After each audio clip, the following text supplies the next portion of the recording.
Dylan, you got a lot of help on your record-breaking touchdown there. What was it like in the middle of all that humanity as you were getting pushed 5 yards in the end zone? Yeah,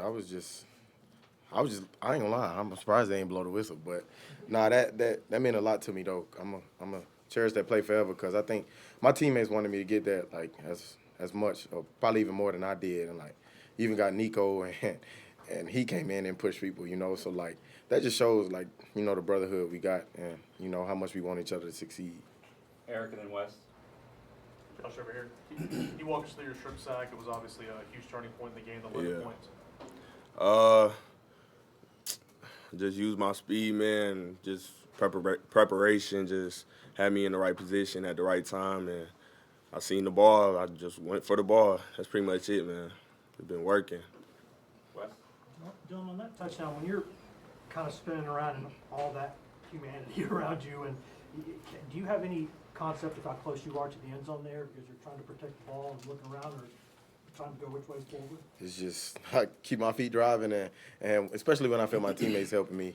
I don't know how close I was, but I was like, I'm gonna keep going until they blow the whistle, and that's what my teammates did too. So I mean, yeah. John in the back. Dylan, as a senior touchdown, you had 22 touchdowns. How much harder is it to get to 19 in the SEC as opposed to 22 in Louisiana? It just on the body, it's just it's harder, In high school, it's simple. I could play a game and wake up on Saturday and be fine, but it's a blessing for sure, and I take none of it for granted. But you definitely feel the wear and tear more in college than high school. David and then Paige. It was an active night for the tight ends. What led to that? Yeah, definitely just play call. Seeing weaknesses in the defense, and the coaches saw that tight ends were going to have a really big opportunity, and they put us in places and positions to be successful, and we just went out there and played ball. Dylan, how much has it set in for you maybe that you are now the school leader in single season touchdowns, you're breaking the nearly 100-year-old record.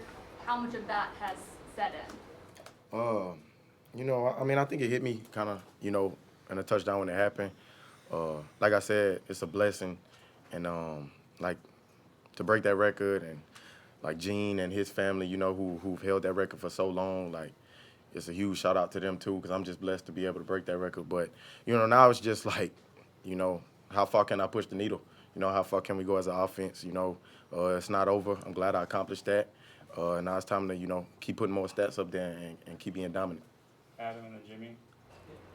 Dylan, some teams that don't play their absolute best like this lose these type of games in November.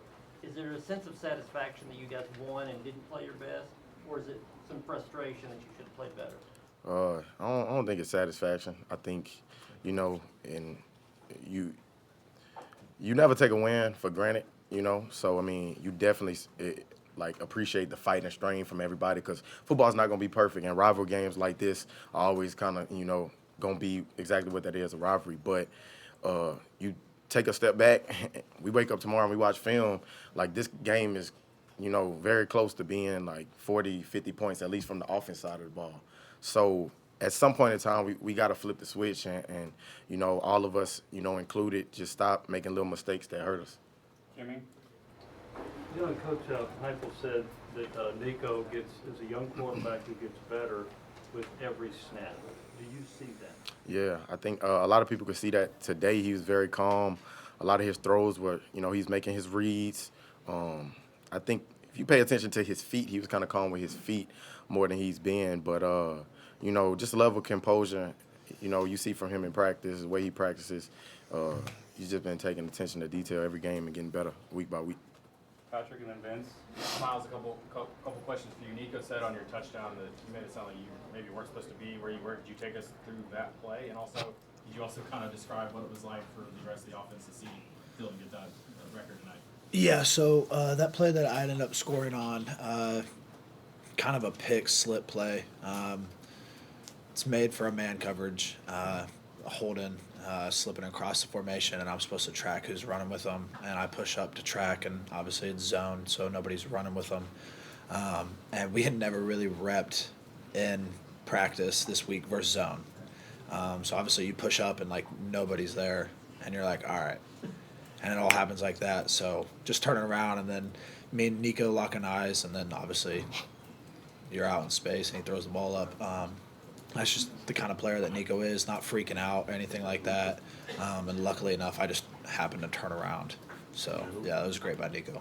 And to see Dylan, you guys as his teammates see him get that record. Yeah.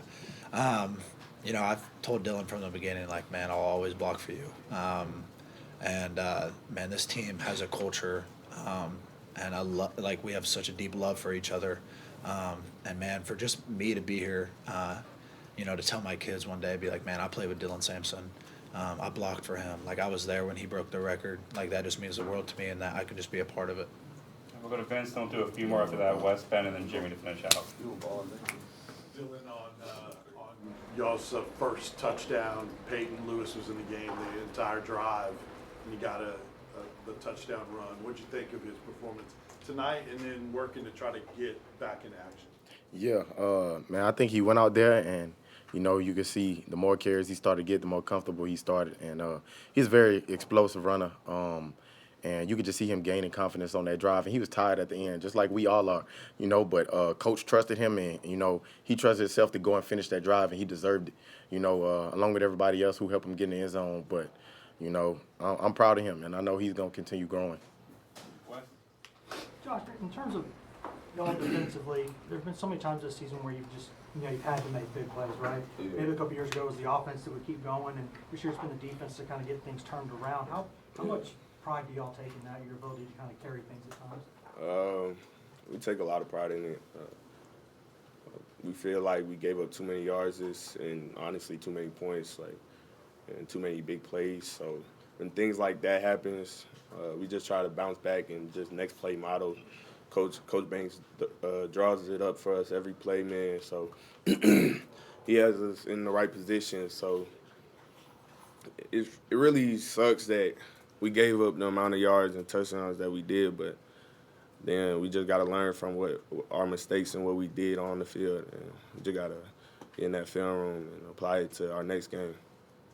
Two more, Ben, and then Jimmy to finish out. Yeah, Josh, what adjustments were made there to maybe clean up some things that Kentucky was able to produce, and how much did you and James enjoy kind of going back-to-back possessions there to end the possession? For adjustments, I say it's really like they're a run-heavy team, and a lot of times we were like out of position. Just if the back was near us, like we should have been tighter, and we weren't. So like on just little things like that, like when we finally made them adjustments, because we really prepared and planned for this the whole week, and I guess you could say we came out slow or whatever, but like once we prepared and once we adjusted the little things, including like on the D-line, we were able to just get knocked back and get tackles for loss. Shout out Big O, shout out Bryson Easton, Jackson Moore, shout out everybody, man, because everybody in the interior was really just making mayhem just happen.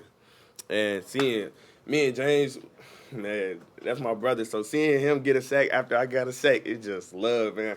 It got me right, and I really was excited to make another one. So just seeing that is really exciting, man. I got much love and respect for bro, so I'm glad he got that, because after that was a 3-and-out, right? Yeah, so we was rolling.